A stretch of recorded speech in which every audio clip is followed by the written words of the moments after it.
Well, good morning, everyone. Welcome back. Happy Tuesday morning. My name is Don K. Preston. I am the president of Preterist Research Institute of Ardmore, Oklahoma, and this is what I call my morning musings. I'm sharing some thoughts with you on the eschatology of the books of Thessalonians. Paul wrote 2 epistles, of course, and we will have a focus on 1 Thessalonians chapter 4. But in order to understand chapter 4, it's proper that we look at the entire context of the books of Thessalonians, because 1 Thessalonians chapter 4 does not stand in isolation from chapter 1 or chapter 2 or chapter 3. It is directly related. Now, is it possible, from a purely objective hermeneutical perspective, to ask, is it possible that Paul talked about something different in 1 Thessalonians chapter 4 from that which you discussed earlier? Well, of course it's possible, but what we are seeking to demonstrate is the harmony and the unity of thought from chapter 1 all the way through the book.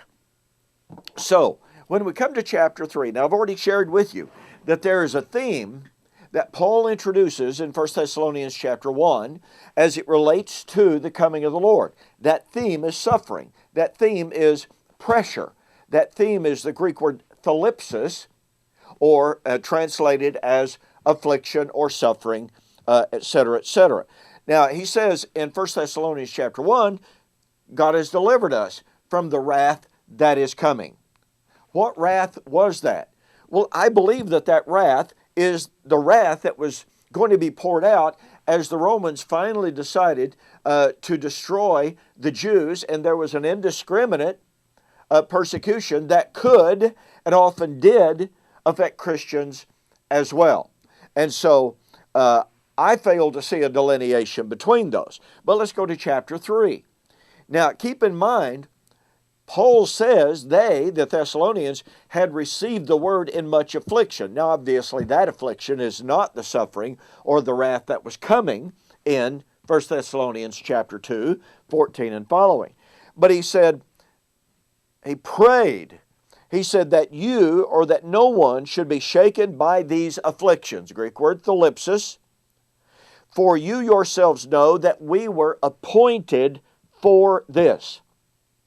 For in fact, we told you beforehand when we were with you that we would suffer tribulation just as it happened, and you know. You see, Paul introduces, or really reminds them of what he had told them when he was with them.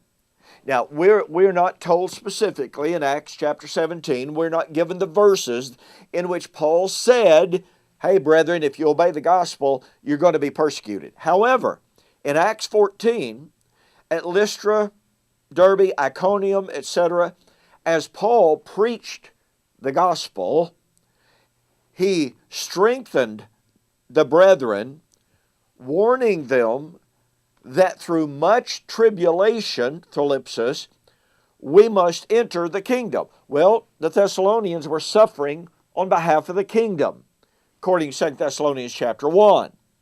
So, Paul told all of the churches that he had established, you are destined to suffer. Well, Paul said, this is not a strange thing. I told you this. Where did Paul get the idea that the first century churches had to suffer before entering the kingdom? Well, he got it from Jesus. Jesus told his apostles in Matthew chapter 24, they will deliver you up to tribulation. Thalipsis.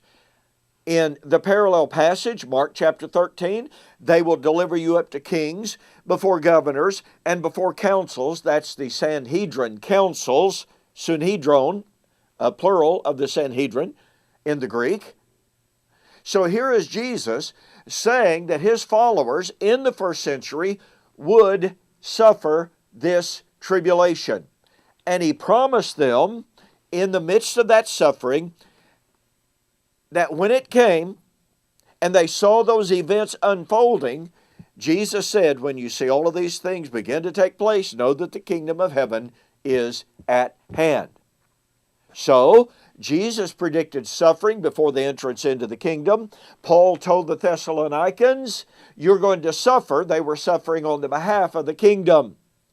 That kingdom would come, according to Luke chapter 21, Matthew chapter 24, at the coming of the Lord. Perfect parallels between the Olivet Discourse and the eschatology of Thessalonians.